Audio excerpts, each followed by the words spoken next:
नमस्कार और एक बार फिर से आप सभी का स्वागत है हमारे इस YouTube channel plant tips and care में। तो आज हम लोग बात करेंगे माइकोराइज़ा के बारे में। तो समझने वाली सबसे पहले समझते हैं कि ये माइकोराइज़ा है क्या। तो हमारी सॉइल के अंदर में ना नेचुरली बहुत से मित्र फूड या फंगस होते हैं। उनमें से एक फंगी होता है माइकोराइजल फंगी।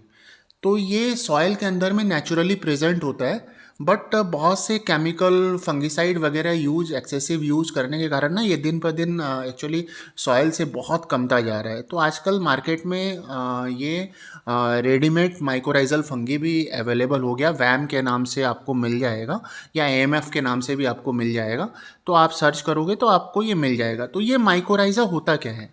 ये माइकोराइजल फंगी जो होता है सॉइल के अंदर में प्रेजेंट या जो आप अलग से ऐड करते हो, वो उसके और हमारी प्लांट की रूट्स के बीच में जो एक रिलेशनशिप, लेन देन की एक रिलेशनशिप तैयार होती है।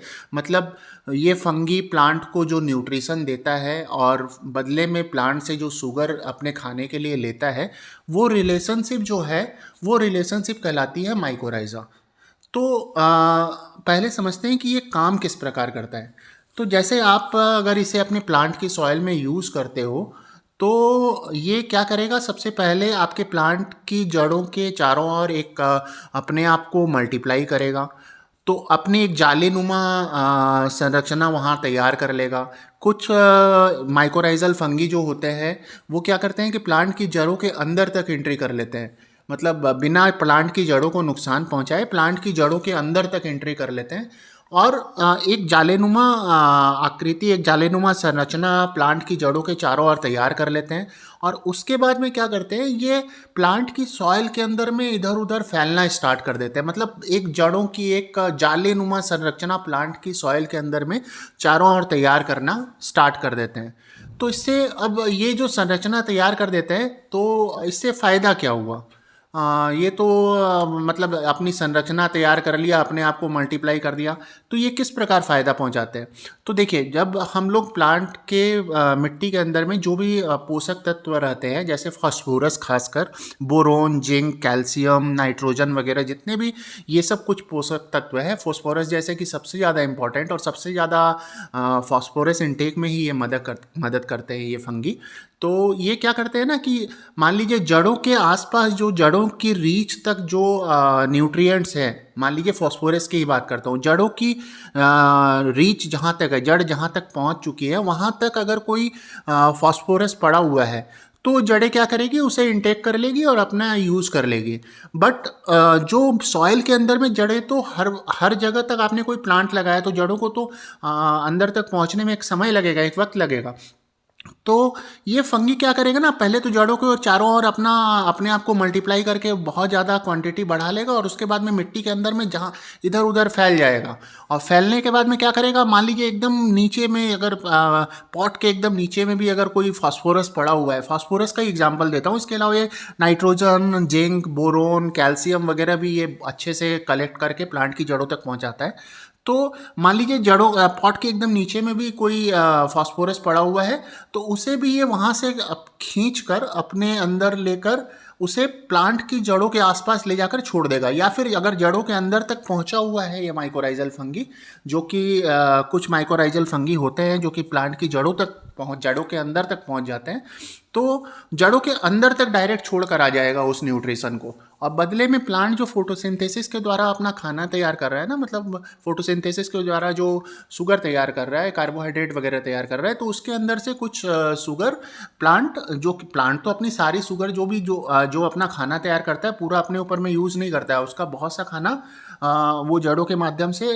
चला जाता है नीचे की ओर। तो वो जो खाना थोड़ा बहुत, वो जो स्मॉल क्वांटिटी में खाना, वो इस फंगाई को देगा और वो इसका भोजन बन जाएगा। इसके अलावा इसको एक रहने की जगह मिल गई कि जड़ों के आसपास ही अपने आप को रहकर अपनी कॉलोनी तैयार कर लिया।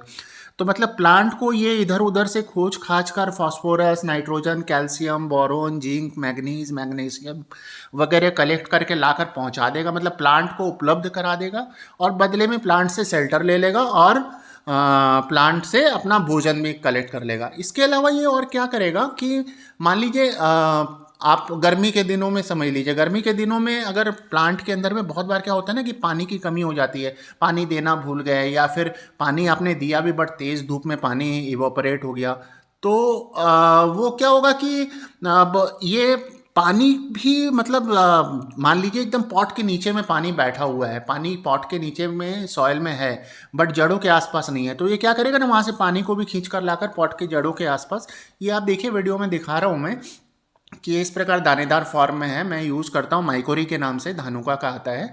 तो बता रहा था कि ये मतलब प्लांट की जड़ों तक वो पानी को भी पहुंचा देगा। इसके अलावा और एक फ़ायदा क्या करेगा कि बहुत से निमाटोड्स वगैरह जो होते हैं या सॉयल बॉर्न डिजीज जो होती है ना, उनसे भी प्लांट की रक्षा करता है। निमाटोड्स वगैरह क्या होते हैं, जब इसके कांटेक्ट में इसके जो स्पोर्स है उसके कांटेक्ट में आते हैं तो वो निमाटोड्स के अंदर में भी एक अपना अपने आप को मतलब इसके स्पोर्स एंट्री कर जाते हैं और वहाँ कुछ एंजाइम्स छोड़कर उसे भी खत्म कर देते हैं। तो इस प्रकार ये प्लांट को सॉयल बॉर्न डिजीज से भी बचा लेता है। तो ये इस प्रकार हमारे प्लांट को बहुत बहुत बहुत मदद करता है। तो अगर आप इसे यूज़ करें ना तो आपको वाकई में बहुत अच्छे फ़ायदे मिलेंगे। तो ये एक लिविंग फंगस है। अब इसका यूज़ करने का तरीका समझ लेते हैं। तो ये एक लिविंग फंगस है, तो इसे आप यूज़ किस प्रकार करोगे? इसका सबसे अच्छा यूज़ होता है ना, जब आप प्लांट लगा रहे हो तो आप मिट्टी के अंदर में या फिर जो आप कंपोस्ट वगैरह डाल रहे हो उसके अंदर में इसे ऐड कर दीजिए। एक प्लांट के लिए आप अगर 2-3 ग्राम 4 ग्राम भी अगर डालोगे ना तो काफ़ी है। मतलब 8 इंच पॉट के अंदर में अगर आप कोई 6 इंच पॉट के अंदर में कोई प्लांट लगा रहे हो तो 2-3 ग्राम अगर डाल दोगे तो उतना सफिशियंट है। फिर ये अपने जड़ों के पास में जाकर अपने आप को मल्टीप्लाई करके अपनी क्वांटिटी को बढ़ा लेगा। तो आप जब प्लांट लगा रहे हो तब आप प्लांट की सॉइल के अंदर में इसे आप मिक्स कर सकते हो, जड़ों के आसपास इसे मिक्स कर दीजिए, या फिर जो कंपोस्ट डाल रहे हो उसके अंदर मिक्स करके डाल दीजिए, या फिर आप प्लांट लगा चुके हो उसके बाद में आप 7 दिन के बाद में 4 दिन के बाद में आप डाल दीजिए। मतलब इसका सबसे अच्छा यूज़ तभी हो सकता है जब प्लांट नया हो सॉइल के अंदर में। मतलब आपने कोई प्लांट लगाया उसके बाद में आप एक काम कीजिए कि आप प्लांट लगाते हो उसके हर प्लांट लगाते वक्त तो आपने डाल दिया, उसके 7 दिन के बाद में फिर 1-2 ग्राम डाल दिया या 3 ग्राम किसी कंपोस्ट के साथ में मिट्टी की गुड़ाई करके डाल दिया, फिर 7 दिन के बाद में डाल दिया। ऐसे 2-3 एप्लीकेशन आप कर दीजिए तो आप देखोगे कि ना आपका प्लांट बहुत अच्छे से ग्रो कर रहा है। विल्टिंग वगैरह की प्रॉब्लम नहीं आएगी आपके प्लांट में। प्लांट बहुत सशक्त बनेगा, आपको फ्लावर फ्रूट्स भी बहुत अच्छे मिलेंगे। तो इस प्रकार मतलब आप इसका यूज़ कर सकते हो। और ये देखिए ये एक लिविंग फंगस है, तो इसे स्टोर ऐसी जगह में कीजिए, मतलब इसका स्टोरेज के बारे में बता रहा हूँ कि इसे स्टोर इस तरीक़ा से कीजिए जहाँ पर डायरेक्ट सनलाइट ना मिलती हो। इसके अलावा ना इसका एक और यूज़ कर सकते हैं आप, सीड ट्रीटमेंट अगर करते हो तो सीड ट्रीटमेंट सीड लगाने से पहले इसका सीड ट्रीटमेंट भी कर सकते हो। मतलब इसका थोड़ा सा घोल तैयार कर लीजिए और सीड के ऊपर में एक कोटिंग कर लीजिए उस घोल की, और उसे 25 मिनट 30 मिनट के लिए छाया में सुखाने के बाद में आप सीड को सो कर दीजिए, तो देखिएगा कि बहुत अच्छे रिजल्ट मिलेंगे आपको। तो ये था आज ये माइकोराइजल फंगी के ऊपर में मेरा एक वीडियो। अगर वीडियो अच्छा लगा हो तो एक लाइक कीजिएगा, हमारे इस चैनल को सब्सक्राइब भी कीजिएगा। एक हमारा फेसबुक ग्रुप है प्लांट टिप्स एंड केयर, तो मैं उसका लिंक भी दे देता हूँ डिस्क्रिप्शन में, आप चाहें तो उस ग्रुप को भी ज्वाइन कर लीजिए, वहाँ आपको बहुत अच्छी अच्छी सलाह मिल सकती है। धन्यवाद, मिलते हैं अगले वीडियो में। Thank you.